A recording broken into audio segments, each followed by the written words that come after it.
السلام عليكم ورحمة الله وبركاته. الحمد لله رب العالمين. الصلاة والسلام على رسول الأمين وعلى آله وصحبه أجمعين.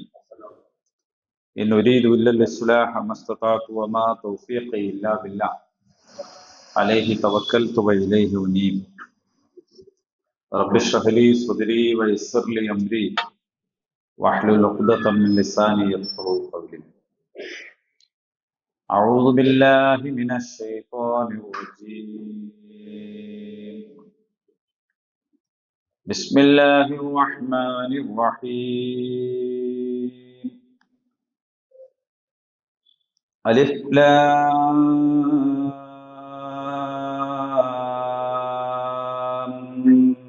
ميم. الله لا إله إلا هو الحي القيوم. نزل عليك الكتاب بالحق مصدقا لما بين يديه وأنزل التوراة والإنجيل من قبل هدى للناس وأنزل الفرقان. إن الذين كفروا بآيات الله لهم عذاب شديد والله عزيز ذو انتقام. إن الله لا يخفى عليه شيء في الأرض ولا في السماء والذي يصبركم في الأرحام كيف يشاء لا إله إلا هو العزيز الحكيم.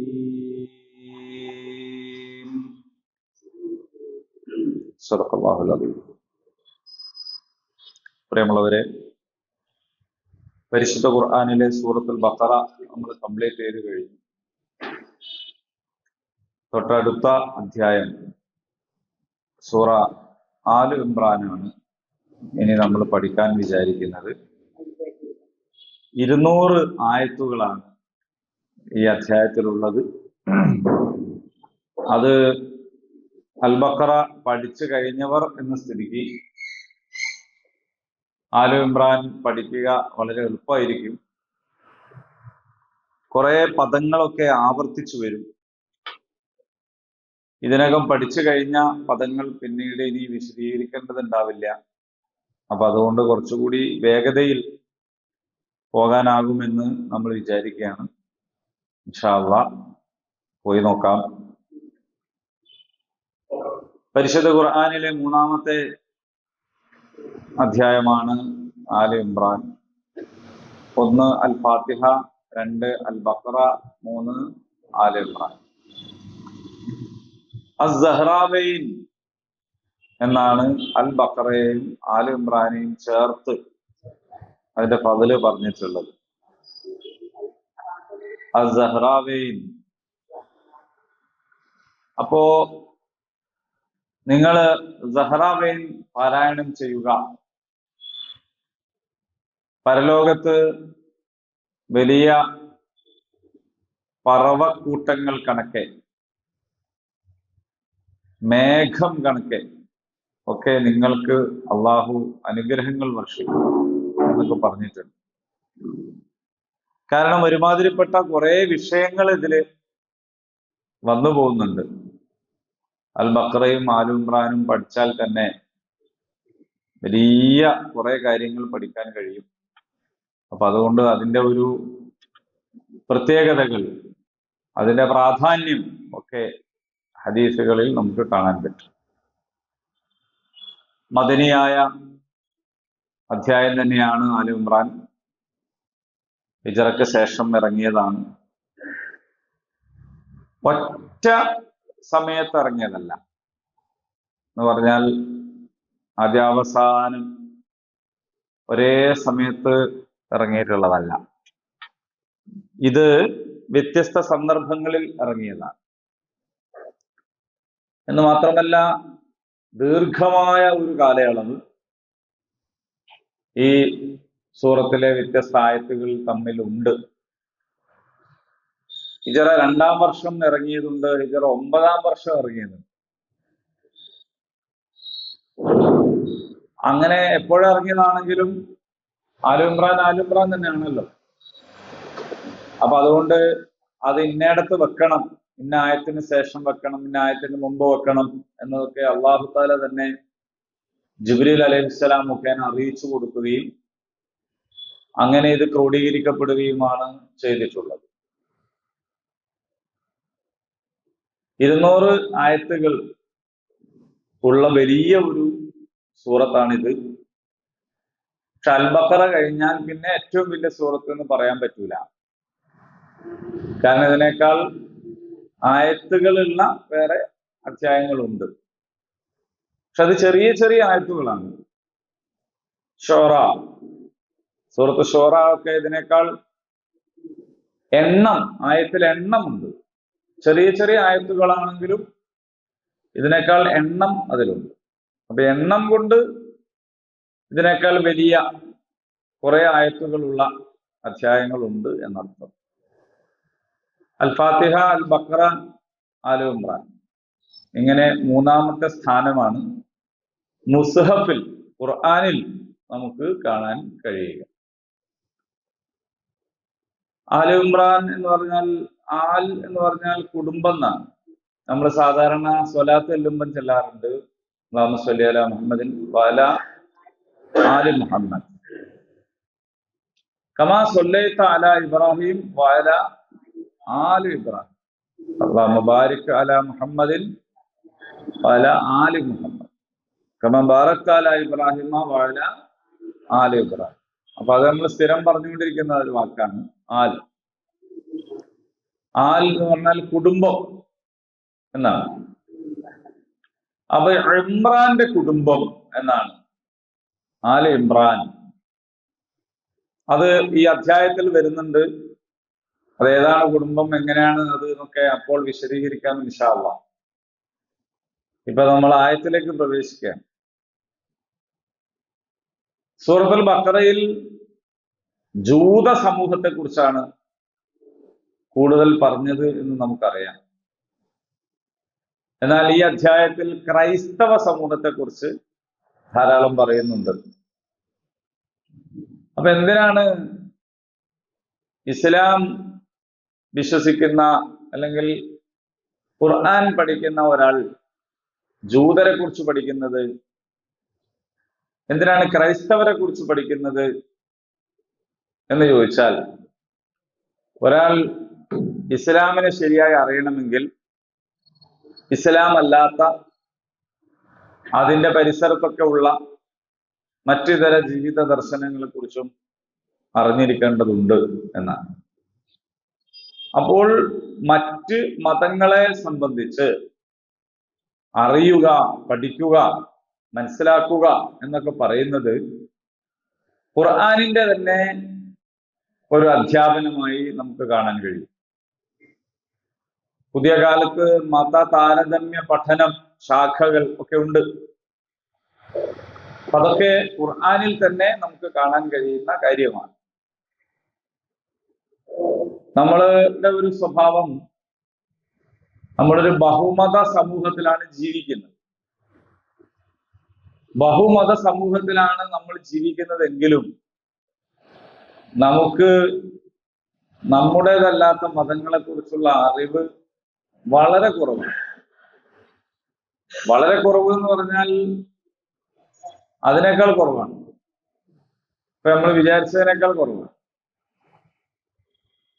നമുക്ക് ഹൈന്ദവരെ കുറിച്ച്, നമ്മുടെ നാട്ടിൽ ഏറ്റവും കൂടുതൽ ഹിന്ദു മതവിശ്വാസികളാണ്. ഹൈന്ദവതയെ കുറിച്ച് നമുക്ക് വളരെ വളരെ കുറച്ച് അറിയും, വളരെ കുറച്ച് അറിയും. അതിന്റെ ഒരു കാരണം ഹൈന്ദവർക്ക് തന്നെ കുറച്ച് അറിയുന്നുള്ളതാണ്. അവർക്ക് തന്നെ മതപഠന സംവിധാനം വ്യവസ്ഥാപിതമായിട്ടില്ലാത്തതിനാൽ, അതൊരു മതം തന്നെയല്ല എന്ന് അവർക്ക് വാദമുള്ളതിനാൽ ഒക്കെ അവർക്ക് തന്നെയും അവരുടെ മതത്തെക്കുറിച്ച് അറിയില്ല, അവരെ കൂടെ ജീവിക്കുന്ന നമുക്കും അറിയില്ല. ക്രൈസ്തവതയെക്കുറിച്ച് നമുക്ക് അത്രയും അറിയില്ല. നമ്മൾ ഏതൊരു ക്രിസ്ത്യാനിയെ കണ്ടാലും ഹാപ്പി ക്രിസ്മസ് എന്ന് പറയും. കണ്ടാൽ എന്ന് പറഞ്ഞാൽ നമ്മളെ ഫ്രണ്ട് ലിസ്റ്റിലുള്ള, നമ്മളെപ്പോഴെങ്കിലും പരിചയപ്പെട്ട, നമ്മൾ എവിടെന്നെങ്കിലും പരിചയപ്പെട്ട ഒരാൾ ക്രിസ്ത്യാനിയായിട്ട് നമ്മുടെ ഫോൺ ലിസ്റ്റിലുണ്ടെങ്കിൽ ക്രിസ്മസ് വന്നാൽ ഞങ്ങൾ ഉടനെ ക്രിസ്മസ്, ഹാപ്പി ക്രിസ്മസ് എന്നൊക്കെ അയക്കും. ഹാപ്പി ക്രിസ്മസ് തന്നെ ഉണ്ടാവില്ല. എന്ന് പറഞ്ഞാൽ എല്ലാ ക്രൈസ്തവരും ക്രിസ്തുമസ് ആഘോഷിക്കുന്നില്ല. ക്രിസ്തുമസ് ആഘോഷിക്കാത്ത ക്രൈസ്തവരുണ്ട്. കുരിശ്, എല്ലാവരും കുരിശിനെ ആരാധിക്കുന്നില്ല. കുരിശ് ആരാധിക്കുന്നത് തെറ്റാണ് എന്ന് വിചാരിക്കുന്ന ക്രൈസ്തവ സഭകൾ ഉണ്ട്.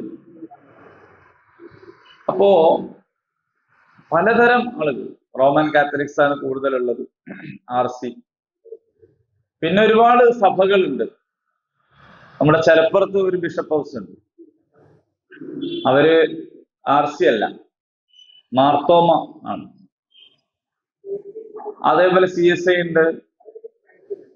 അങ്ങനെ ഒരുപാട് പ്രതിമകൾ വെക്കുന്നവർ, പ്രതിമകൾ വെക്കാത്തവർ, യഹോവ സാക്ഷികൾ എന്ന് പറഞ്ഞിട്ടുണ്ട്, പെന്തക്കോസ്റ്റ് ഉണ്ട്.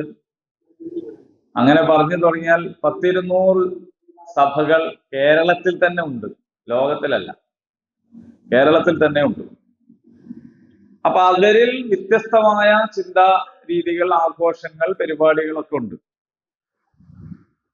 ഇപ്പൊ നമ്മളോട് സംസാരിക്കുമ്പോൾ ചിലപ്പോ നമ്മളെ ഹൈന്ദവ സഹോദരന്മാര് നമ്മളോട് സംസാരിക്കുമ്പോ നമ്മളോടൊരു ഒരു അനുഭാവം പ്രകടിപ്പിക്കാൻ വേണ്ടി ചിലപ്പോ അവര് പറയുന്നു, എന്റെ വല്യച്ഛനൊക്കെ എപ്പോഴും പറമ്പുപള്ളിയിലൊക്കെ പോകാറുണ്ടായിരുന്നു എന്നൊക്കെ പറയും. അത് അവര് പറയണ എന്തിനാന്ന് വെച്ചാല് നമ്മളോടൊരു അനുഭവമുള്ള ആളായിരുന്നു എന്ന് ഈ കേൾക്കണോ ഒറ്റ വയസ്സും പോലും പറമ്പുള്ളിൽ പോയിണ്ടാവില്ല, കാരണം അവിടെ പോകുന്ന ഒരാളായിരിക്കില്ല. പക്ഷെ അവരെ സംബന്ധിച്ച് അത് വലിയൊരു കാര്യമായിട്ടാണ് അവരെടുത്ത് പറയുന്നത്. അപ്പൊ അല്ല, അത് പിന്നെ ശരിയാന്ന് വിചാരിക്കാം. ഇത് തെറ്റായ രീതിയിൽ നമ്മൾ മനസ്സിലാക്കുന്നവര്, നബിദിനാശംസ നമുക്ക് വലിയ കാര്യമായിട്ട് പറയുന്നവരുണ്ട്. ഇതെന്താന്ന് വെച്ചാൽ നമ്മൾ തമ്മിൽ അറിയാത്തത് കൊണ്ടാണ്. പക്ഷെ അതൊക്കെ ഒറ്റപ്പെട്ട ഏതെങ്കിലും ഒരു മനുഷ്യന്മാരാണെങ്കിൽ കേരള സർക്കാർ കലണ്ടറിൽ ഈദുൽ ഫിത്തർ 1-നാണ് റംസാൻ എഴുതി വെച്ചിട്ടുണ്ടാവുക. മറ്റേതൊക്കെ പിന്നെ മനുഷ്യന്മാര് വ്യക്തികളുടെ അറിവില്ലായ്മ വെക്കാന്ന് വിചാരിക്കാം.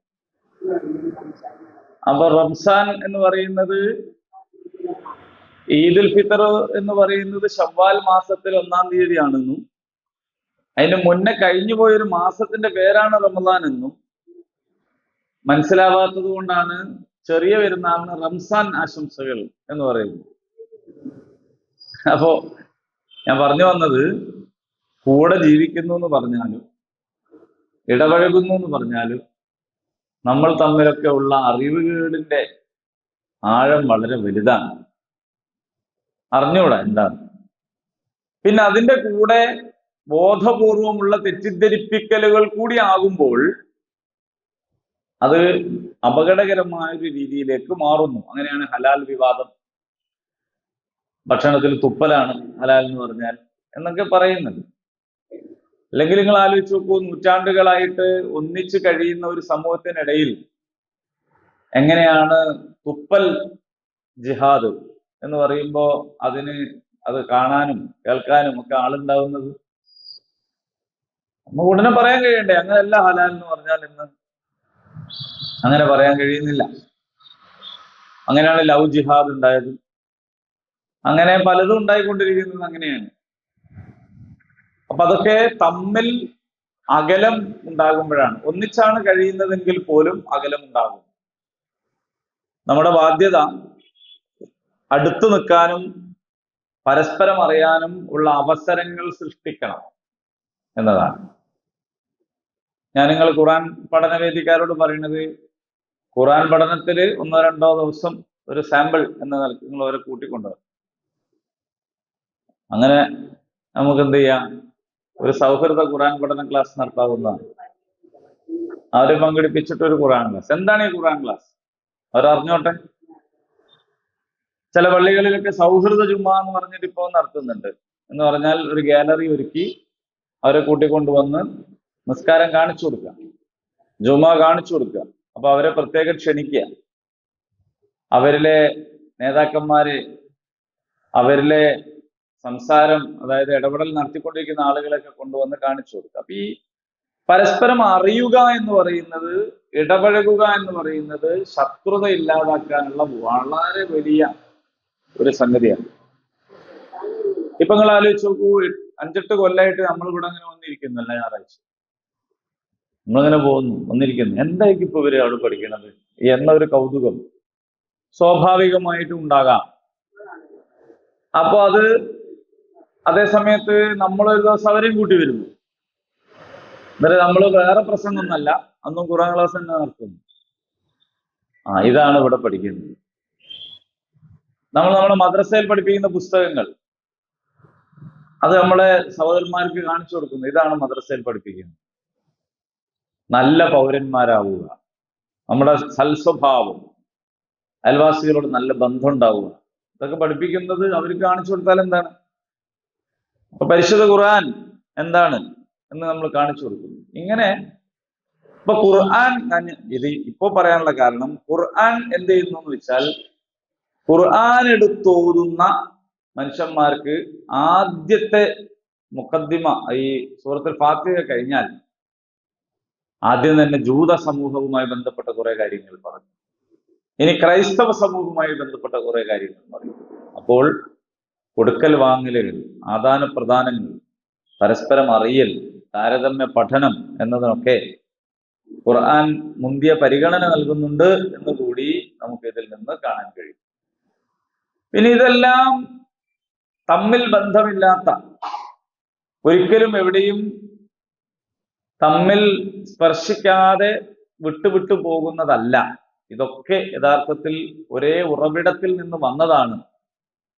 ഇതെല്ലാം ഒരുപോലെ ഒന്നുമല്ല, അത് സർവമത സത്യവാദമാണ്, അത് നമ്മൾ അംഗീകരിക്കുന്നില്ല. എല്ലാം ഒന്ന് തന്നെയാണ്, എല്ലാം ഒരു സ്ഥലത്തേക്ക് തന്നെ, അങ്ങനല്ല. പക്ഷെ എല്ലാം വന്നത് ഒരിടത്തു നിന്നാണ്, പല വഴിക്ക് തിരിഞ്ഞു പോയതാണ്. അപ്പോൾ എങ്ങനെ നമുക്ക് ഇതിന്റെ ഒരു യോജിപ്പ്, ഇതിന്റെ ഒരു സഹകരണം, അല്ലെ? ഖുർആൻ തന്നെ പറയുന്നുണ്ടല്ലോ, നിങ്ങൾ വരൂ, നമുക്ക് പരസ്പരം യോജിപ്പുള്ള കാര്യങ്ങളിൽ നമുക്ക് ഒന്നിച്ചു നിൽക്കാം, സംസാരിക്കാം എന്നൊക്കെ പറയുന്നു. അപ്പൊ യോജിപ്പുള്ള ഒട്ടനേകം കാര്യങ്ങളുണ്ട്. അത്തരം കാര്യങ്ങളിൽ യോജിപ്പിന്റെ ഫലങ്ങൾ കണ്ടെത്താൻ കഴിയണം എന്നർത്ഥം. അപ്പൊ എവിടെ എവിടെ തെറ്റിദ്ധാരണകൾ ഉണ്ടാകുന്നുവോ അതിന്റെ ഏറ്റവും പ്രധാനപ്പെട്ട കാരണം അകൽച്ചയാണ്, അറിവില്ലായ്മയാണ്, ദൂരെ നിന്ന് കാണലാണ്. നമ്മൾ ഇരുട്ടത്ത് നമുക്ക് പേടി എന്താണെന്ന് വെച്ചാൽ, അവിടെ എന്താ ഉള്ളത് നമുക്ക് അറിഞ്ഞുകൂടാത്തതുകൊണ്ടാണല്ലോ. രാത്രി ഇരുട്ടത്ത് നടക്കാൻ നമുക്ക് ഭയമാണ്. എന്തുകൊണ്ടാണ്? അവിടെ എവിടെ കുണ്ടോ കുഴിയോ ഉള്ളെന്ന് അറിയില്ല, എവിടെയാണ് മുള്ളുള്ളത്, കുപ്പിച്ചില്ലുള്ളത്, പാമ്പുള്ളതെന്ന് അറിയില്ല. ഒരു ടോർച്ച് നല്ലതുണ്ടെങ്കിൽ നമുക്ക് ധൈര്യം വന്നു. എന്താ കാരണം? നമുക്ക് മനസ്സിലായി എവിടെ എന്താ ഉള്ളത്. ഇങ്ങനെ തന്നെയാണ് സമൂഹത്തിൽ ജീവിക്കുമ്പോൾ ഒരു ടോർച്ച് അടിച്ചു നോക്കുക, അപ്പൊ നമുക്ക് മനസ്സിലാവും തമ്മ തല്ലാനുള്ള ന്യായമല്ല ഉള്ളത്, അടുക്കാനുള്ള ന്യായമാണുള്ളത് എന്ന് മനസ്സിലാവും.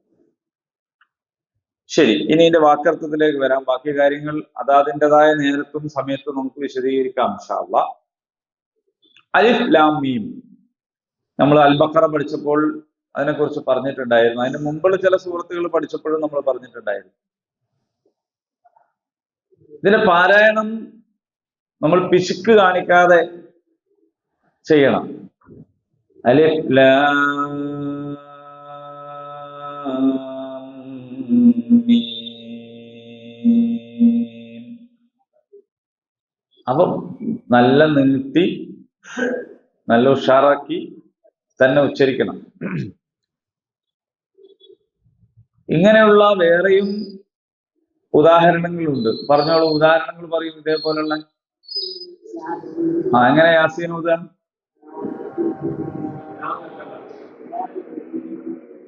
ഓലിപ്പ ചെയ്തത് സാധാരണ നാട്ടുകാർ ചെയ്യുന്ന ഒരു രീതിയാണ്, കാലങ്ങളായിട്ട് ശല്യം വരുന്ന ഒരു രീതിയാണ്.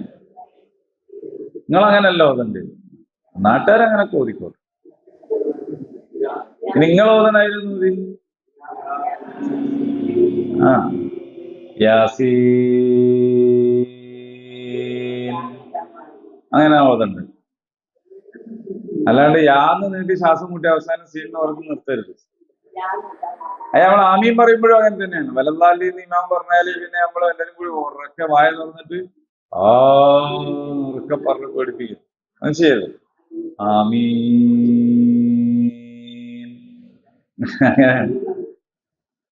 ആദ്യം മുതൽ തുടങ്ങേണ്ടി വരും അല്ലേ? യാസീൻ. കാരണം സീൻ എന്നാണ് നീട്ടാനുള്ളത്. യാ നിന്റെ നീട്ടും.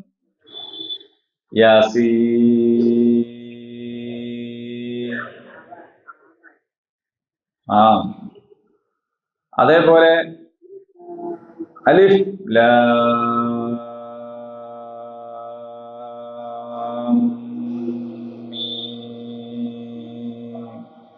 ലാം അങ്ങനെ. ഇനി അലിഫ് ലാം റോ റോ അവിടെ നീട്ടാനൊന്നും അധികമില്ല. അപ്പൊ അങ്ങനെ വന്നിട്ടുള്ള കുറെ അല്ലെ? അപ്പൊ ഓരോന്നിനും അതിൻ്റെതായ ദൈർഘ്യം അവിടെ നമ്മൾ പിശുക്ക് കാണിക്കരുത്. എല്ലാം അതാതിൻ്റെതായ ഭംഗിയിൽ തന്നെ ഓതണം, ആകർഷകമായിരിക്കണം. പരിശുദ്ധ ഖുർആൻ പാരായണം ചെയ്യുന്നത് കേട്ട് ആ പാരായണം തന്നെ ആകർഷകമായിട്ട് അനുഭവപ്പെടണം. ഖുർആനിന്റെ വക്താക്കളാകണം, അതിനോട് അടുപ്പമുണ്ടാകണം. ഇതൊക്കെ നമ്മൾ ശ്രദ്ധിക്കേണ്ട കാര്യമാണ്. അലിഫ് ലാം മീം. ഹുറൂഫുൽ മുഖത്തആത്ത്, ഒറ്റപ്പെട്ട അക്ഷരങ്ങളാണിത്.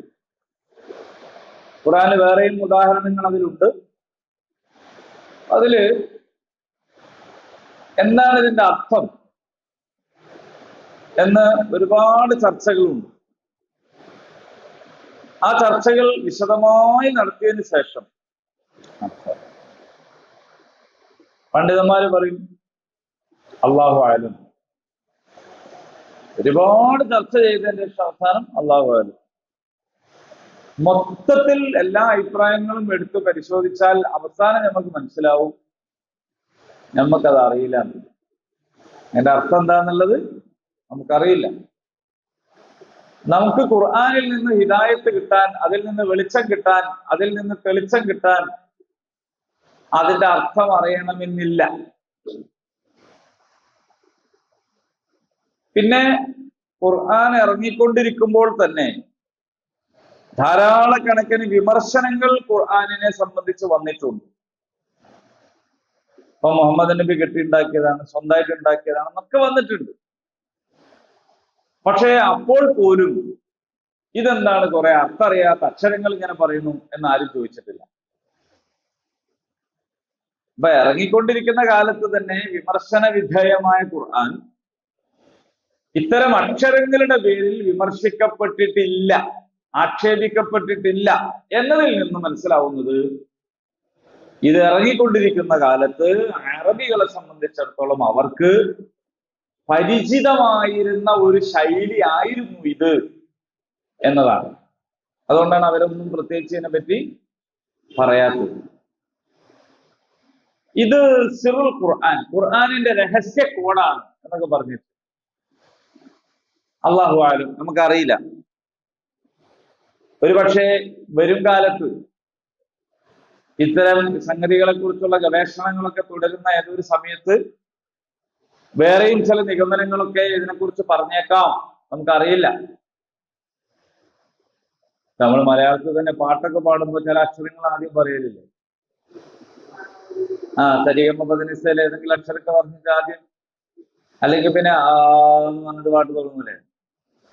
അപ്പൊ അതൊക്കെ അതിനൊന്നും അർത്ഥം ഉണ്ടായിട്ടില്ല, പക്ഷെ അത് ഈണമായിട്ട് ബന്ധപ്പെട്ട. ഖുർആൻ വളരെ സാഹിത്യ ഭംഗിയുള്ള ഒരു സൃഷ്ടിയാണ്, നമുക്കറിയാമല്ലോ. വളരെ സാഹിത്യ ഭംഗിയുള്ളതാണ്. ഖുൽ ഹുവല്ലാഹു അഹദ് അല്ലാഹു സമദ് ലം യലിദ് വലം യൂലദ് വലം യകുൽ ലഹു കുഫുവൻ അഹദ്. ചെറിയൊരു സൂറത്താണെങ്കിലും ദാലിലാണ് അവസാനിക്കുന്നത് എല്ലാ അക്ഷരങ്ങളും. അങ്ങനെ പ്രാസഭംഗി നമുക്ക് കാണാൻ പറ്റും ഖുറാനിൽ. അപ്പോ അവസാനിക്കുന്ന അക്ഷരങ്ങൾ ഒരേ അക്ഷരങ്ങളാവുക എന്നൊക്കെ പറയുന്ന ഒരു കാവ്യ സൗകുമാര്യത ഖുറാനിൽ നമുക്ക് കാണാൻ പറ്റും. അതൊക്കെ ആയിട്ട് ബന്ധപ്പെട്ട എന്തെങ്കിലും ആയിരിക്കാം ഇത്. ഇനി ആകെ മൊത്തം ഈ പറയുന്ന അക്ഷരങ്ങൾ ഈ സൂറത്തിനെ പ്രതിനിധീകരിക്കുന്ന എന്തെങ്കിലും കോഡായിരിക്കാം എന്നൊന്നും നമുക്കറിയില്ല. എന്തായാലും ഖുർആൻ പഠിതാക്കൾ എന്നുള്ള നിലയിൽ ആ കാര്യത്തെ കുറിച്ച് കണ്ടമാനം ആലോചിക്കാതിരിക്കലാണ് നല്ലത്. കാരണം അതിന് ശേഷമുള്ളത് തന്നെ നമുക്ക് ധാരാളം മതിയായതാണ്.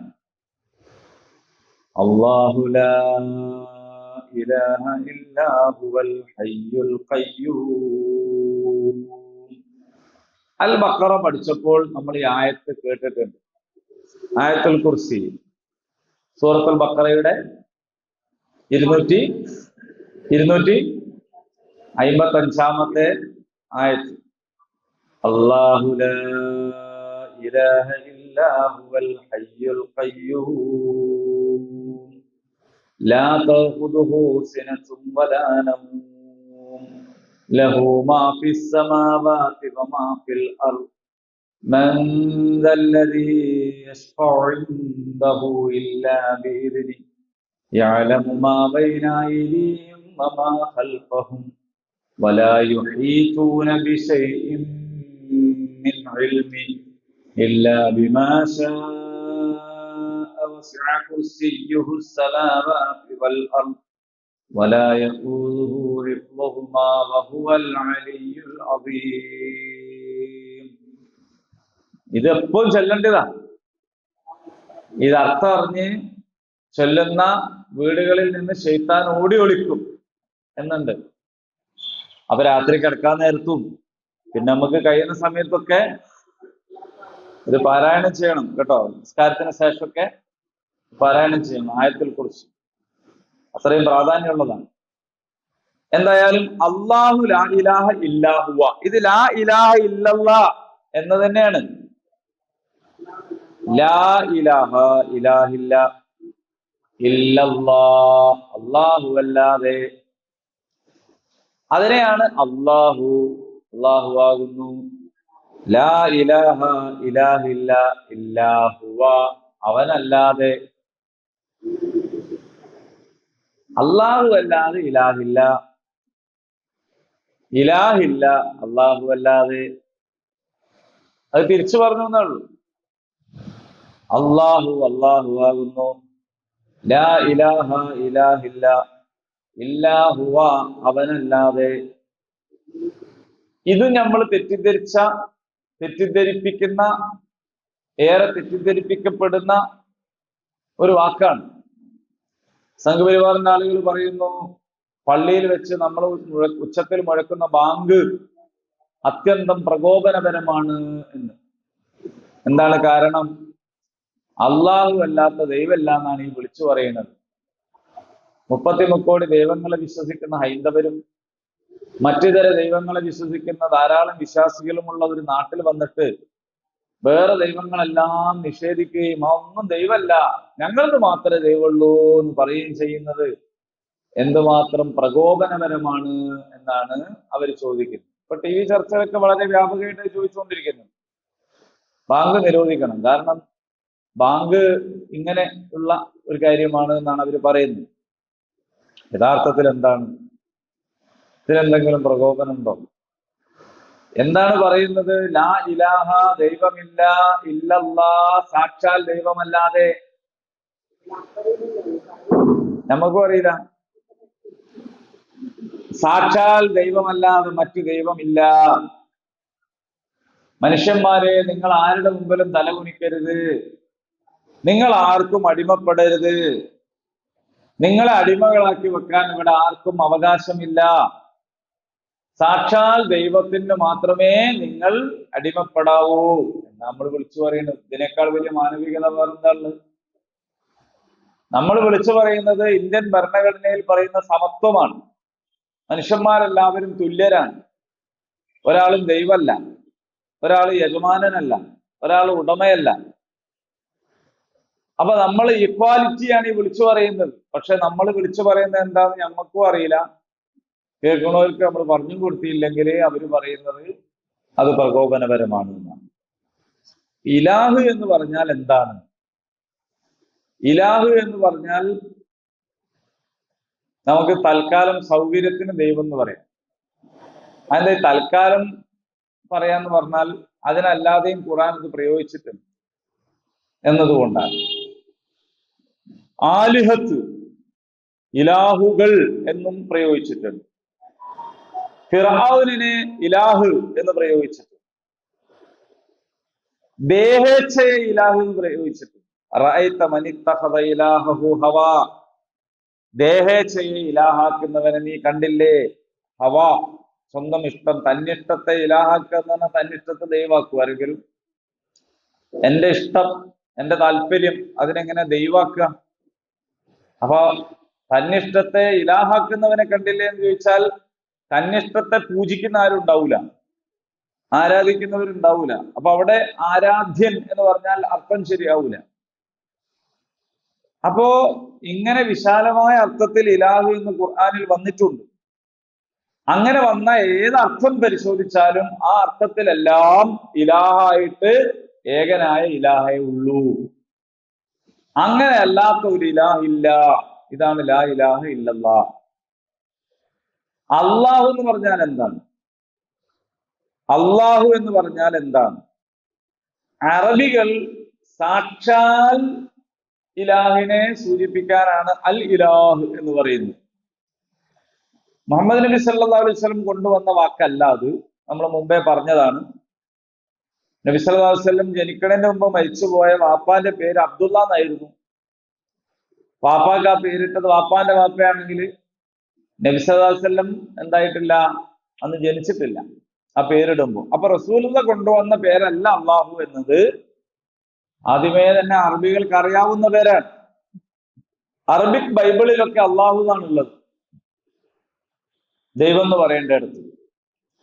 എന്നാൽ അറബി ഭാഷക്ക് മുമ്പുള്ള ഭാഷകളിൽ, മറ്റ് വേദങ്ങളുടെ ഭാഷകളിൽ അള്ളാഹു എന്ന് കാണാനില്ല. എലോഹി എന്നൊക്കെ കാണുന്നുണ്ട്. ഇലാഹിന്റെ വേറെ ചില രീതികളാണ്. ഈ സെമിറ്റിക് ഭാഷകൾ തമ്മിൽ ചില സാദൃശ്യങ്ങൾ ഉണ്ടാകും.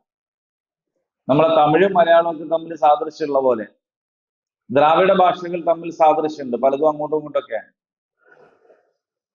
ചൊല്ല് എന്ന് പറഞ്ഞാൽ തമിഴിലും മലയാളത്തിലൊക്കെ ചൊല്ല് തന്നെയല്ലേ. ഞാൻ ചൊല്ലട്ടുമാ എന്ന് ചോദിച്ചാൽ ഞാൻ ചൊല്ലട്ടെ എന്നാണ്, ഞാൻ പറയട്ടെ എന്നാണ്. അപ്പൊ ഞാൻ ചൊല്ലട്ടെ എന്ന് തന്നെ മലയാളത്തിൽ ചോദിച്ചാലും അത് മനസ്സിലാവും. കന്നഡ, തെലുങ്ക്, മലയാളം, തമിഴ് ഇതൊക്കെ തമ്മിൽ എന്തുണ്ട്? പല വാക്കുകളിലും ബന്ധങ്ങൾ കാണാൻ പറ്റും. ഉറുദു, ഹിന്ദി ഭാഷകൾ തമ്മിൽ അറിഞ്ഞുകൂടാത്തവന് ഇത് രണ്ടും ഏതാണെന്ന് മനസ്സിലാവില്ല. അവന് ഉറുദു ആണോ പറയണത്, ഹിന്ദി ആണോ പറയണത് മനസ്സിലാവില്ല. അത്രത്തോളം സാദൃശ്യം കാണാൻ പറ്റും. ഇതുപോലെ അരാമിക്, ഹിബ്രു, അറബി തുടങ്ങിയ ഭാഷകൾ തമ്മിൽ പല സാദൃശ്യങ്ങളും ഉണ്ട്. അപ്പൊ ഇലാഹ് എന്നതിന് ചിലപ്പോൾ ഏലോഹി എന്നായിരിക്കും പറയുന്നുണ്ടാവുള്ളൂ. സംഗതി എന്താണ്? അതിലൊക്കെ ഉണ്ട്. അപ്പൊ അറബി ഭാഷയുടെ പ്രത്യേകത അലിഫ് ലാം ചേർത്ത് പറയും ചില വാക്കുകളെ. ബുക്ക്, ദ ബുക്ക് എന്ന് പറയും പോലെ കിതാബ്, അൽ കിതാബ് എന്നാണ് പറയുക. അപ്പൊ ഗോഡ്, ദ ഗോഡ്. മലയാളത്തിൽ പക്ഷെ അതിന് നമുക്ക് അങ്ങനെ ഒരു സംഗതി പറയാൻ കിട്ടൂല. ഇംഗ്ലീഷ് ആണെങ്കിൽ ദ എന്ന് പറയാം, TH. God, the God. Book, the book. Pen, the pen. Car, the car. അല്ലെ? സയ്യാറ, അസയ്യാറ. കിതാബ്, അൽ കിതാബ്. കലം, അൽ കലം. ഇലാഹ്, അൽ ഇലാഹ്. ഈ അൽ ഇലാഹ് എന്നതാണ് അള്ളാഹ് എന്ന് പറയുന്നത്. അള്ളാഹു എന്നതിന് ബഹുവചനം ഉണ്ടാവില്ല, പുല്ലിംഗോ സ്ത്രീലിംഗോ ഉണ്ടാവില്ല, ഒന്നും ഉണ്ടാവില്ല. അത് അള്ളാഹു തന്നെയാണ്. ഇനി അള്ളാഹു എന്നാണോ പറയേണ്ടത്, അല്ലാഹു എന്നാണോ പറയേണ്ടത് എന്നുള്ള ചർച്ച ഉണ്ടായിരുന്നു. കേരളത്തില് രണ്ട് സുന്നി പണ്ഡിതന്മാർ തമ്മിൽ ഒരു കാലത്ത് വമ്പിച്ച ചർച്ച ഉണ്ടായിരുന്നു. അല്ലാഹു ആണോ അള്ളാഹു ആണോ? കാരണം എഴുതുന്നത് എന്താണ്? അല്ലാഹു എന്നാണ്. അള്ളാഹു എന്ന് എഴുതുണ്ടോ? പറയുമ്പോ അള്ളാഹു എന്ന് പറയും, എഴുതുമ്പോ അല്ലാഹു എന്ന് എഴുതും.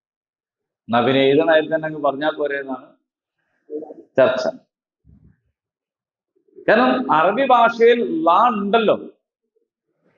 എവിടെ എഴുതണം?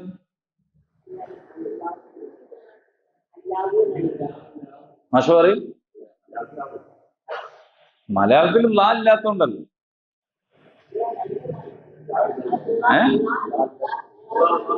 ലാ ഉണ്ടോ മലയാളത്തിൽ? ലാ അല്ലേ ഉള്ളത്? അള്ളാഹു എന്നാണോ? അതെന്താ? അപ്പൊ രണ്ടെണ്ണല്ല മൂന്നെണ്ണം ഇട്ടാലും അള്ളാഹു പോവോ? ഇല്ല. ലാ എന്നുള്ള അക്ഷരം മലയാളത്തിൽ ഇല്ല. അങ്ങനെ ലാ ഇല്ലാത്തതുകൊണ്ടാണ്. ഓരോ ഭാഷയിലും ഉള്ളതല്ലേ അതിലുണ്ടാവുള്ളൂ. മലയാളത്തില് ആപ്പിൾ ഉണ്ടോ? ആപ്പിൾ ഉണ്ടോ മലയാളത്തില്? ഇല്ല. എന്താ കാരണം? കേരളത്തിൽ ആപ്പിൾ ഇല്ല. അപ്പൊ ആപ്പിൾ ഉള്ള സ്ഥലത്തു നിന്നാണ് വന്നത്. അത് നമ്മളും പറയുന്നു. ഇവിടെ ഇല്ലാത്തതിന് എങ്ങനെ നമ്മൾ പറയാൻ കഴിയില്ലല്ലോ. ഇല്ല, പറയാൻ കഴിയില്ല. അപ്പോ ചക്ക അതിന് അറബിയിൽ ഫനസ് എന്നാണ് പറയുന്നത്. പക്ഷെ ഫനസ് എന്ന് പറഞ്ഞാൽ അറബി ഇല്ല ശരിക്കും. അത് സംസ്കൃതത്തിൽ ഉള്ള ഒരു പദത്തെ അറബീകരിച്ചതാണ്. ഏതുപോലെ എന്ന് വെച്ചാൽ പായസം എന്ന് പറഞ്ഞാൽ മലയാളത്തിലുണ്ട്. ഇപ്പൊ ഉറുദു അത് സ്വീകരിച്ചിട്ടുണ്ട്. ഉറുദുവിൽ പായസം എന്ന് പറഞ്ഞാൽ പായസം തന്നെയാണ്. മലയാളത്തിൽ നിന്ന് അതങ്ങോട്ട് സ്വീകരിച്ചത്. അങ്ങനെ അവിടുന്ന് ഇങ്ങോട്ടും ഇവിടുന്ന് അങ്ങോട്ടും ഒക്കെ ധാരാളം കണക്കിന് സംഗതികൾ ഇപ്പോ VS മരിച്ചപ്പോ എല്ലായിടത്തും എഴുതി വെച്ചു വിട. VS വിട എന്ന് എഴുതി വെച്ചില്ലേ? എന്താണിത്? വിദ, ഹജ്ജത്തുൽ വിദ എന്നൊക്കെ പറയുന്നില്ലേ? വിദ ആണ് വിട.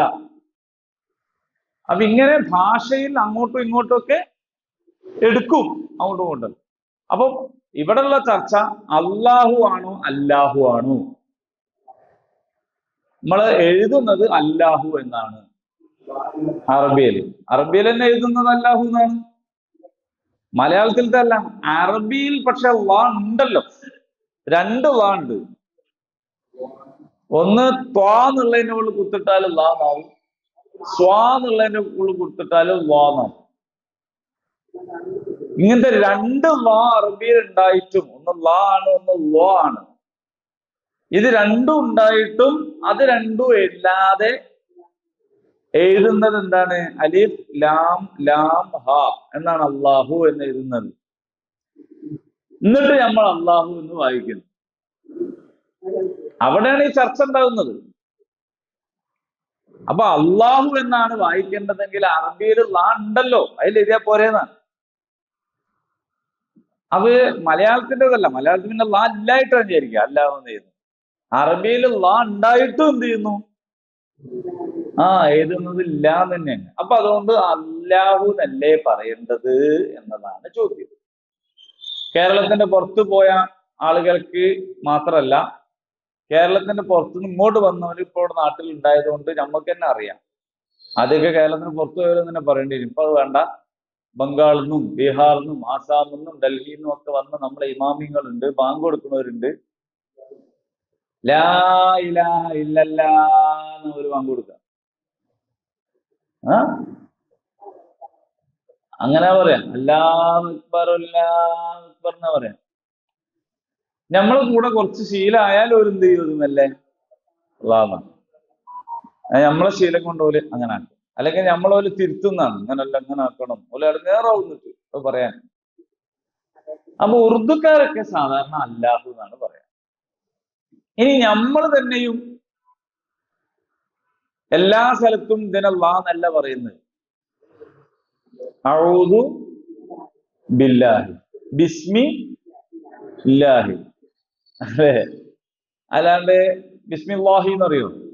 ഇല്ല, ബിസ്മില്ലാഹി, അഊദു ബില്ലാഹി. അപ്പൊ അവിടൊക്കെ എല്ലാം തന്നെയാണ് നമ്മളും പറയുന്നത്. അപ്പൊ ശരിക്കും എന്താ പറയേണ്ടത് എന്നൊരു ചർച്ച. അപ്പൊ അവിടെ നമ്മളിപ്പോ സ്വീകരിച്ചത് എന്താന്ന് വെച്ചാൽ അറബികൾ അള്ളാഹു എന്നാണ് പറയുന്നത്. ഇതേതാ ഭാഷ? അറബിയാണ്. അപ്പൊ പിന്നെ അത് പറഞ്ഞുതരാൻ ഏറ്റവും നല്ല ആരാണ്? അറബികൾ തന്നെയല്ലേ. അറബി ഭാഷ അറബികൾ തന്നെയല്ലേ പറഞ്ഞുതരാൻ നല്ലത്. അപ്പൊ പേർഷ്യക്കാരും ഉറുദുക്കാരും ഒക്കെ ഇത് അല്ലാഹു എന്നാണ് പറയാറുള്ളതെങ്കിലും അറബികൾ അറബി ഭാഷ പറയേണ്ടത് അവരാണല്ലോ. അപ്പൊ അതുകൊണ്ട് അള്ളാഹു എന്നാണ് അറബികൾ പറയുന്നത്. അതുകൊണ്ട് നമ്മൾ എന്ത് പറയുന്നു? അള്ളാഹു എന്ന് പറയും. അപ്പൊ ഏതെങ്കിലും ഒരാൾ അല്ലാഹു എന്ന് പറഞ്ഞാൽ നമ്മളോലെ പിന്നാലെ കൂടി ഇറങ്ങാറാക്കാനൊന്നും പോണ്ട. ഉറുദുക്കാരങ്ങനെയാണ് പറയുന്നത്. അപ്പൊ അങ്ങനെയാണ് പറയേണ്ടത് എന്നുള്ളൊരു പക്ഷവും ഉണ്ട്. നമ്മൾ സ്വീകരിച്ചത് അള്ളാഹു എന്ന് പറയണം എന്നാണ്. അതിന്റെ ഒരു കാരണം അത്രേ ഉള്ളൂ. അറബികൾ എന്താ പറയാ? അള്ളാഹു. അപ്പൊ മദീനത്തൊക്കെ നമ്മൾ പോയാല് അവിടെ ഖുർആൻ ഓതുന്നതൊക്കെ നമ്മൾ ഓതുന്നത് പോലെയാണ്, അല്ലെങ്കിൽ മദീനക്കാർ ഓതുന്ന പോലെയാണ് നമ്മൾ ഓതുന്നത്. തിരിച്ചാണ്. അറബികൾ അറബി ഭാഷ ഉച്ചരിക്കുന്നത് പോലെ ഉച്ചരിക്കാൻ കഴിയുക മലയാളികൾക്കാണ്. അത് അറബികളും മലയാളികളും തമ്മിൽ അതിപുരാതന കാലത്തെ ഉണ്ടായിരുന്ന വ്യാപാര ബന്ധം കൊണ്ട് രൂപപ്പെട്ടിട്ടുള്ള കാര്യമാണ്. പേരുകൾ പോലും നമ്മൾ അറബി പേരുകൾ ധാരാളമായിട്ട് ഉപയോഗിക്കുന്നു. ഉത്തരേന്ത്യക്കാര് അറബി പേരല്ല അധികം ഉപയോഗിക്കുന്നത്. അറബി പേരല്ല. നമ്മളുടെ സാധാരണ മലയാള ഭാഷയിലേക്ക് തന്നെ അറബിയിൽ നിന്ന് ധാരാളം വാക്കുകൾ വന്നിട്ടുണ്ട്. ഇതൊക്കെ അവരുമായിട്ടുള്ള ബന്ധത്തിന്റെ ഭാഗം. അപ്പൊ ഇവിടെ നമ്മളിപ്പോ എന്ത് പറയുന്നു? അള്ളാഹു തന്നെ പറയും. എന്താണ് അള്ളാഹു എന്ന് പറഞ്ഞാൽ അതിന്റെ അർത്ഥം എന്ന് ചോദിച്ചാൽ സാക്ഷാൽ ഇലാഹു. അതാണ്. അത് മുസ്ലിങ്ങളുടെ ദൈവം എന്നല്ല, അറബികളുടെ ദൈവം എന്നല്ല, ഹിന്ദുവിന്റെ, മുസ്ലിമിന്റെ, ക്രിസ്ത്യാനിന്റെ എന്നൊന്നും വ്യത്യാസമില്ലാതെ എല്ലാവരുടേതുമായ സാക്ഷാൽ ഇലാഹ് ആരാണോ അവനെയാണ് എന്ത് പറയുക? അള്ളാഹു എന്ന് പറയുക. ആ അള്ളാഹു ലാ ഇലാഹ ഇല്ലാ ഹുവ, അവനല്ലാത്ത ഒരു ഇലാഹും ഇല്ല. നജറാനിൽ നിന്ന് ക്രൈസ്തവരായ ആളുകൾ നബി സല്ലല്ലാഹു അലൈഹി വസല്ലമിന്റെ അടുത്ത് നിവേദനവുമായിട്ട് വന്ന വളരെ പ്രസിദ്ധമായ ഒരു സംഭവമുണ്ട്. ഹിജറ 9-ാം വർഷം നിവേദനങ്ങളുടെ വർഷം എന്നറിയപ്പെടുന്നു. എന്ന് പറഞ്ഞാൽ അറബ് നാടിന് ചുറ്റുമുള്ള വ്യത്യസ്ത രാജ്യങ്ങളിലുള്ള ആളുകൾ നബി സല്ലല്ലാഹു അലൈഹി വസല്ലമുമായിട്ട് ബന്ധം ചേർക്കാൻ വേണ്ടി, നയതന്ത്ര ബന്ധം സ്ഥാപിക്കാൻ വേണ്ടി നിരന്തരമായിട്ട് വന്നുകൊണ്ടിരുന്നു. നമ്മൾ മനസ്സിലാക്കണം, ആദ്യം ഉണ്ടായിരുന്ന സാഹചര്യം ഇസ്ലാമിനെ എതിർക്കുന്ന സാഹചര്യമായിരുന്നു. മക്കത്തു നിന്നും തന്നെ എതിർപ്പായിരുന്നു. ആരും സ്വീകരിക്കുന്നുണ്ടായിരുന്നില്ല. എല്ലാവരും എറിഞ്ഞൊഴുകയായിരുന്നു. മദീനത്തേക്ക് വന്നതിന് ശേഷവും വമ്പിച്ച രീതിയിലുള്ള ആക്രമണങ്ങളും മർദ്ദനങ്ങളും യുദ്ധങ്ങളും പുറം രാജ്യത്തുള്ളവർക്ക് യുദ്ധത്തിന് വന്നതായിരുന്നു. പക്ഷെ പിന്നീട് ഇസ്ലാം അതിന്റെ മനോഹരമായ ജീവിത വ്യവസ്ഥ സ്ഥാപിച്ച് നടപ്പിലാക്കി മുന്നോട്ട് പോയപ്പോൾ ആ ഇസ്ലാമിക രാഷ്ട്രവുമായിട്ട് ബന്ധം ചേരാൻ മത്സരിക്കുന്ന ഒരു സ്ഥിതിയാണ് പിന്നീട് ഉണ്ടായത്. ഹിജറ 9-ാം വർഷം എന്നൊക്കെ പറഞ്ഞാൽ നബിയുടെ ദൗത്യം ഏകദേശം പൂർത്തിയായി വരുന്ന ഒരു സമയമാണ്. കാരണം ഹിജറ കഴിഞ്ഞ് 10 കൊല്ലം കഴിഞ്ഞ് റസൂൽ വഫാത്തായില്ലേ. മദീനയിലാകെ 10 കൊല്ലം നിന്നിട്ടുള്ളൂ. അപ്പൊ 9-ാം കൊല്ലം എന്നൊക്കെ പറഞ്ഞാൽ ശരിക്കും പറഞ്ഞാൽ ഒരു ദൗത്യ പൂർത്തീകരണത്തിന്റെ സമയമാണ്. അപ്പോഴേക്ക് ചുറ്റുപാടുമുള്ള എല്ലാവരും ബന്ധം ചേർക്കാനാണ് വരുന്നത്. ഈ നയതന്ത്ര ബന്ധം അങ്ങനെയാണ്. വ്യത്യസ്ത രാജ്യങ്ങൾ തമ്മിൽ ബന്ധങ്ങൾ ഉണ്ടാവുകയും ഇല്ലാതാവുകയും ഒക്കെ ചെയ്യും. ഒരു കാലത്ത് നമുക്ക് തന്നെ ഓർമ്മയുള്ള ഈ അടുത്ത കാലത്ത് താലിബാൻ എന്ന് പറഞ്ഞ തീവ്ര ഭീകര സംഭവമായിരുന്നു. ഇപ്പൊ നമ്മളെ രാജ്യം അഫ്ഗാനിലെ താലിബാൻ സർക്കാരുമായിട്ട് നയതന്ത്ര ബന്ധം സ്ഥാപിക്കുന്നു. അപ്പൊ എന്ന് പറഞ്ഞാൽ താലിബാനെ ഭീകരവാദികളായിട്ട് കണ്ടെടുത്തുനിന്ന് മാറിയിട്ട് അതിനെ ഒരു ഭരണകൂടമായിട്ട് കാണുന്നിടത്തേക്ക് നമ്മൾ മാറും. നമ്മുടെ രാജ്യം മാറും. നമ്മുടെ രാജ്യത്തിന് ഗാന്ധിജിയുടെ കാലത്തോ നെഹ്റുവിന്റെ കാലത്തോ ഇന്ദിരയുടെ കാലത്തോ ഒന്നും ഇസ്രായേലുമായിട്ട് നയതന്ത്ര ബന്ധം ഉണ്ടായിരുന്നില്ല. ഇസ്രായേലിനെ നമ്മൾ അംഗീകരിച്ചിരുന്നില്ല. പക്ഷെ പിൽക്കാലത്ത് ഇസ്രായേലുമായിട്ടുള്ള ബന്ധങ്ങൾ ആരംഭിച്ചു. നരസിംഹറാവുവിന്റെ കാലത്ത് തന്നെ അതിന്റെ ചില നീക്കങ്ങൾ തുടങ്ങി. ഇപ്പോൾ നമ്മളെ ആളുണ്ടല്ലോ, ആര്, മോദി എന്ന് പറഞ്ഞാൽ നമ്മളേതോ പള്ളി കമ്മിറ്റിയിലൊക്കെ ഉള്ള ആളായി തോന്നുന്നു. മോഡി എന്ന് പറഞ്ഞാലാണ് മറ്റേത് മോദിക്കാന്നൊക്കെ പറഞ്ഞ നമ്മൾ അപ്പോ അദ്ദേഹത്തിന് വമ്പിച്ച ഫ്രണ്ട്ഷിപ്പാണ് ആരുമായിട്ട്? ഇസ്രായേലുമായിട്ട്. അവിടുത്തെ മൊസാദ് എന്ന് പറയുന്ന ചാരസംഘടനയെ നമ്മളെ നാട്ടിലെ പട്ടാളക്കാർക്ക് ട്രെയിനിങ് കൊടുക്കാൻ കൊണ്ടുവരുന്നിടത്തോളം ആ ബന്ധം വളർന്നു. അത് തെറ്റായ നടപടിയാണ്, മോശമാണ്, ഇന്ത്യയുടെ പാരമ്പര്യത്തിനെതിരാണ്, ഇന്ത്യയുടെ സംസ്കാരത്തിനെതിരാണ് എന്നൊക്കെ നമ്മൾ പറയുകയും ചെയ്യുന്നു. ഞാൻ പറഞ്ഞത് എന്താന്ന് വെച്ചാൽ ബന്ധങ്ങൾ, രാജ്യങ്ങൾ തമ്മിലുള്ള ബന്ധങ്ങൾ അങ്ങനെയാണ്.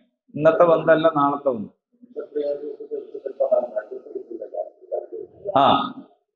യമനുമായിട്ട് നയതന്ത്ര ബന്ധം ഇല്ല. പക്ഷെ യമനിലെ പ്രശ്നം എന്ന് വെച്ചാൽ അവിടെ തന്നെ എന്തില്ല, അവിടെ ആരോടായി ബന്ധം ഉണ്ടാക്കുക, അങ്ങനെ ഒരു പ്രശ്നം അവിടെ ഉണ്ട്.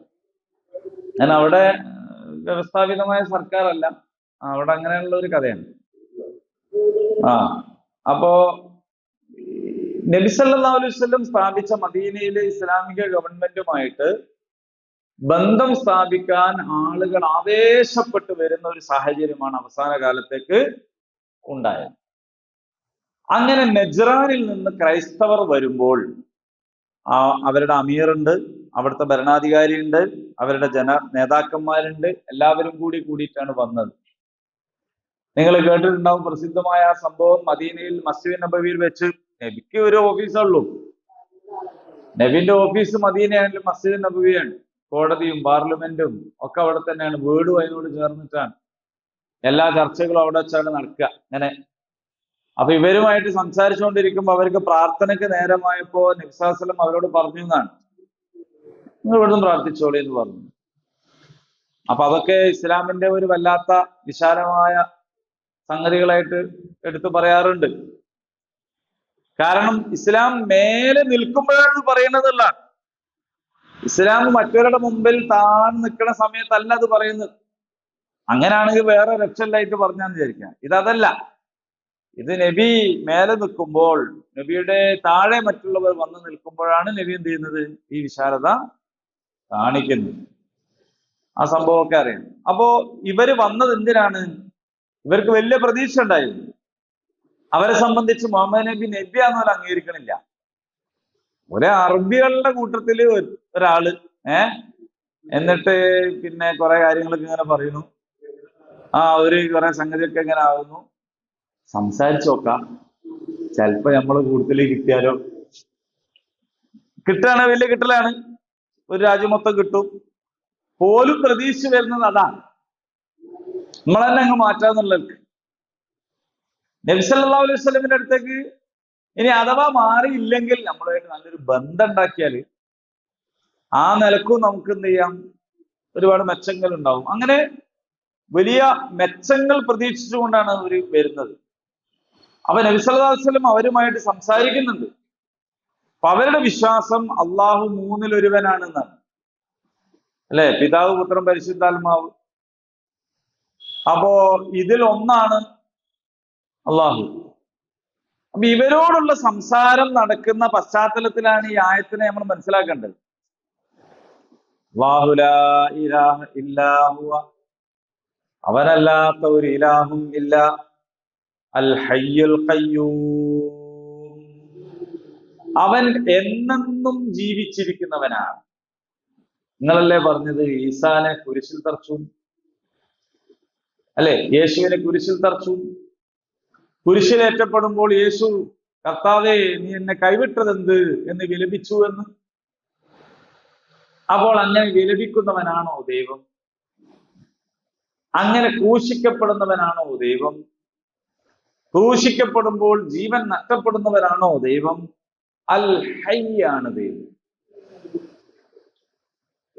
നമ്മളൊക്കെ ഹയ്യാണ്, നമ്മളൊക്കെ ഹയാത്തിലുള്ളവരാണ്, നമുക്ക് ജീവിച്ചിരിക്കുന്നവരാണ്. പക്ഷെ അൽ ഹയ്യ് അല്ല, എന്നെന്നും ജീവിച്ചിരിക്കുന്നവരല്ല. നമ്മളിങ്ങനെ ജീവിച്ചോണ്ടിരിക്കുമ്പോ അങ്ങ് മരിച്ചു. നമ്മളെ ക്ലാസ്സിൽ വന്ന ആൾക്കാർ തന്നെ പലരും മരിച്ചുപോയി. ഓലിപ്പോ നമ്മളടുത്തില്ല, ക്ലാസ് കേൾക്കാനൊന്നുമില്ല. അവരെ പ്രതിഫലം പ്രതീക്ഷിച്ച് ബർസഖിൽ കഴിയണം. അള്ളാഹു മഗ്ഫിറത്ത് നൽകുമാറാണ്. അപ്പോ പക്ഷെ അള്ളാഹു എന്ന് പറഞ്ഞാൽ അങ്ങനെ ഏതെങ്കിലും ഒരു സമയത്ത് വെച്ച് ജീവിതം അവസാനിക്കുന്ന ആളല്ല. അൽ ഹയ്യ് എന്നാണ്. അൽ ഖയ്യൂം, നിയന്ത്രണമുണ്ട് എന്ന് മാത്രമല്ല സർവകാലവും നിയന്ത്രിക്കുന്നവനാണ്. നമ്മൾ ആയത്തുൽ കുർസിയിൽ അത് പറഞ്ഞല്ലോ, ലാ തഖുദുഹു സിനത്തും വലാ നൗം. ഇതിന്റെ വിശദീകരണമാണത്. അവിടെ അങ്ങനെ വിശദീകരിച്ച് പറഞ്ഞതുകൊണ്ട് ഇവിടെ എത്രേ പറയുന്നുള്ളൂ, ഹയ്യുൽ ഖയ്യൂം എന്നേ പറയുന്നുള്ളൂ. ബാക്കി നമ്മൾ ആ പഠിച്ചത് ഓർമ്മിക്കണം. അൽ ഹയ്യുൽ ഖയ്യൂം ലാ തഖുദുഹു സിനത്തും വലാ നൗം. അവനെ ഉറക്കമോ മയക്കമോ ബാധിക്കുകയില്ല. നമ്മുടെ ഭൂമിയിലുള്ള സെക്യൂരിറ്റി സിസ്റ്റം, അതിന്റെ കോലാണ് ഇപ്പൊ ഗോവിന്ദസ്വാമിയിലൂടെ നമ്മൾ കണ്ടത്.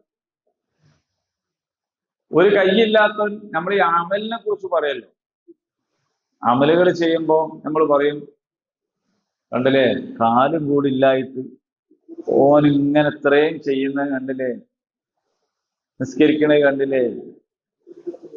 ഇതേപോലെ കണ്ണൂർ ജയിലിലുള്ളവരിപ്പോ ചിന്തിക്കുന്നുണ്ടാവും, ഒരു കയ്യും കൂടി ഇല്ലായിട്ട് ഓൻ ചാടിയില്ലേ, പിന്നെ രണ്ട് കൈയുള്ള ഞാനൊക്കെ ഇപ്പൊ എന്തിനിരിക്കുകയാണ് ഇവിടെ, എനിക്കും ചാടിക്കൂടെ എന്നായിരിക്കും ഒരു ചിന്തിക്കുന്നുണ്ടാവും. പിന്നെ ഒരു കഞ്ഞി വാങ്ങുമ്പോ കുറച്ച് ഉപ്പ് അധികം വാങ്ങും, ഈ കമ്പിമ്മ തേച്ച് കൊടുത്താല്. ഉപ്പ് തേച്ച് ഇത് വളഞ്ഞു എന്നാണ് ഇപ്പൊ പറയുന്നത്. അതൊക്കെ ഗോവിന്ദസ്വാമിയിലൂടെ ഇവര് പഠിച്ചു. അയാൾ ആള് തിരക്കിടില്ല. കാരണം ഈ സാധനം തേച്ച് ഇത് ചെറുതാവുമെന്നും ഭക്ഷണം കുറച്ച് കമ്പിന്റെ ഉള്ളിൽ കൂടി വരാൻ കഴിയുന്നും, പിന്നെ ഈ തുണി ഇട്ട് കയറുമ്പോ തുണി കീറിപ്പോലെ ഓവർ കനുണ്ടെങ്കിൽ തടിയൊക്കെ ഒന്ന് കുറച്ചാലാണ് ഇതിന്റെ ഉള്ളിൽ കൂടി ഇറങ്ങാൻ കഴിയാന്നൊക്കെ. പിന്നെ അങ്ങനെ ഊരി ഇറങ്ങിയാൽ പോലും പായല് പോലും ഇളകാതെ എങ്ങനെ ഇറങ്ങാം എന്നൊക്കെ അയാൾക്ക് മനസ്സിലായല്ലോ. കാരണം ആ ചുമരിന്റെ മുകളിൽ നിറച്ചും പായലും പൂപ്പലും പിടിച്ച് കിടക്കുകയാണ്. എന്നാൽ ഇയാൾ ഇറങ്ങിയ സ്ഥലത്തെങ്കിലും അവിടെ ഒരു കാല് ഒരുതി അടയാളം, ഒരു പൂപ്പല് പോയ അടയാളം ഒന്നും കാണുന്നില്ല പിന്നെയുള്ള ഫോട്ടോയില്. അപ്പൊ അത്ര വിദഗ്ധമായിട്ട് അയാളെ ഇറങ്ങി. അങ്ങനൊന്നും പറയാൻ പാടില്ല. നമ്മൾ അയാളെ മാത്രമേ കുറ്റം പറയാൻ പാടുള്ളൂ. കാരണം അയാളെ കുറ്റം പറഞ്ഞാല് അയാൾക്കും വേണ്ടി സംസാരിക്കാൻ ആരുമില്ലല്ലോ. അപ്പൊ നമുക്ക് എല്ലാവർക്കും അയാളെ തന്നെ കുറ്റം പറയാം.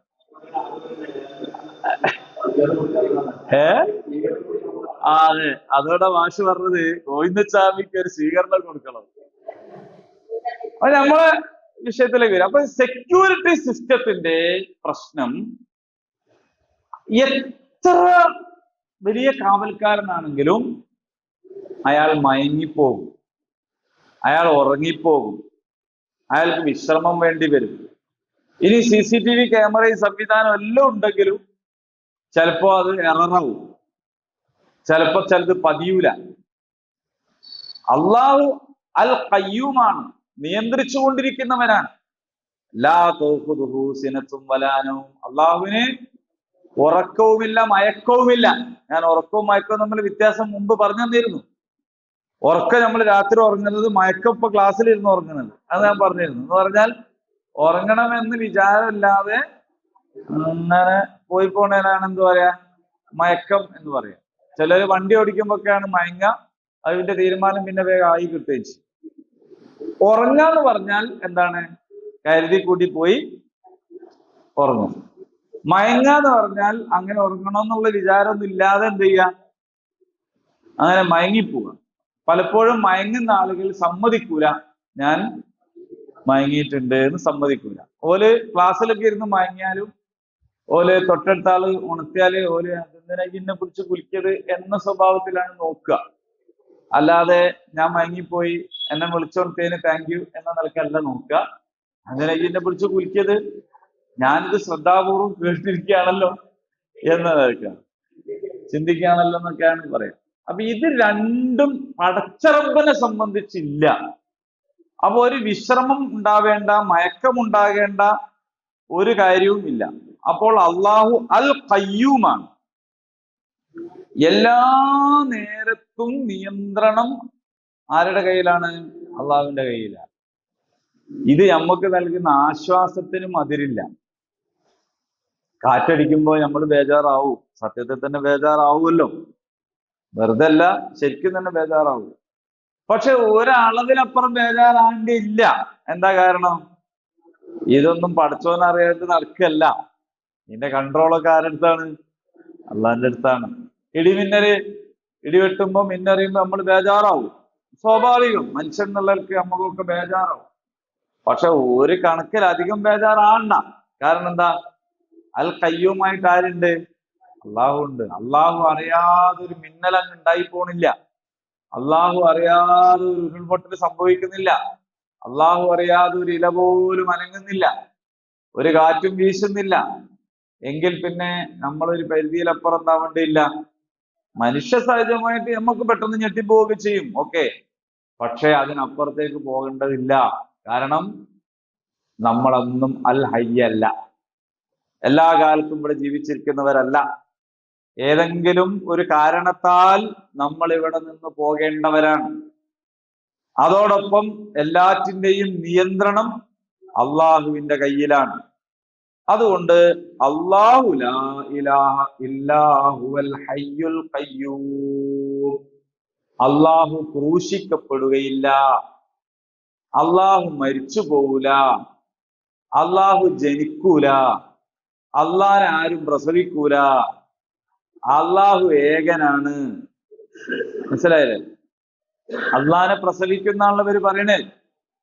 അങ്ങനല്ല ദൈവപുത്രനായത്. ദൈവത്തിന് പുത്രൻ ഉണ്ടാവൂല. മറിയം ബീവി എന്ത് ചെയ്തു? പ്രസവിച്ചു എന്നാണല്ലോ. മറിയം ബീവി പ്രസവിക്കപ്പെടുന്ന അവസ്ഥയിലല്ല ആരുണ്ടാവുക? ദൈവം ഉണ്ടാവുക.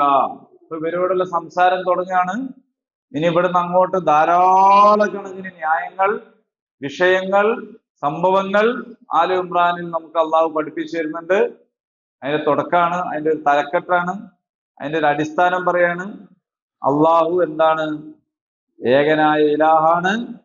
അവൻ അൽ ഹയ്യാണ്, അവൻ അൽ ഖയ്യൂമാണ് എന്നുള്ള പാഠമാണ് പറഞ്ഞു തരുന്നത്. ഇനി അതിന്റെ ബാക്കി കിതാബ് ഇറങ്ങിയതിനെ കുറിച്ച്, അതിന്റെ ഹക്കിനെ കുറിച്ച്, അതിൽ അള്ളാഹു അംഗീകരിച്ചതിനെ കുറിച്ച് ഒക്കെയുള്ള കാര്യങ്ങൾ ഇൻഷാ അല്ലാഹ് അടുത്ത ക്ലാസ്സുകളിൽ നമുക്ക് പഠിക്കാം. ഏതായാലും നമ്മൾ അൽ ബഖറ പൂർണ്ണമായി പഠിച്ചു. അതിനേക്കാൾ വേഗത്തിലും അതിനേക്കാൾ കുറച്ചുകൂടി കാര്യത്തിലും ആലു ഇമ്രാൻ പഠിക്കാൻ നിങ്ങളെല്ലാവരും സന്നദ്ധരായിരിക്കണം. പരമാവധി കഴിയുമെങ്കിൽ നമ്മുടെ കയ്യിൽ ഏതെങ്കിലും തഫ്സീർ ഉണ്ടെങ്കിൽ അതൊന്ന് വായിക്കുന്നത് നല്ലതാണ്. ഇനി തഫ്സീർ ഇല്ലെങ്കിൽ ഏതെങ്കിലും ഒരു തഫ്സീർ വാങ്ങുന്നത് നല്ലതാണ്.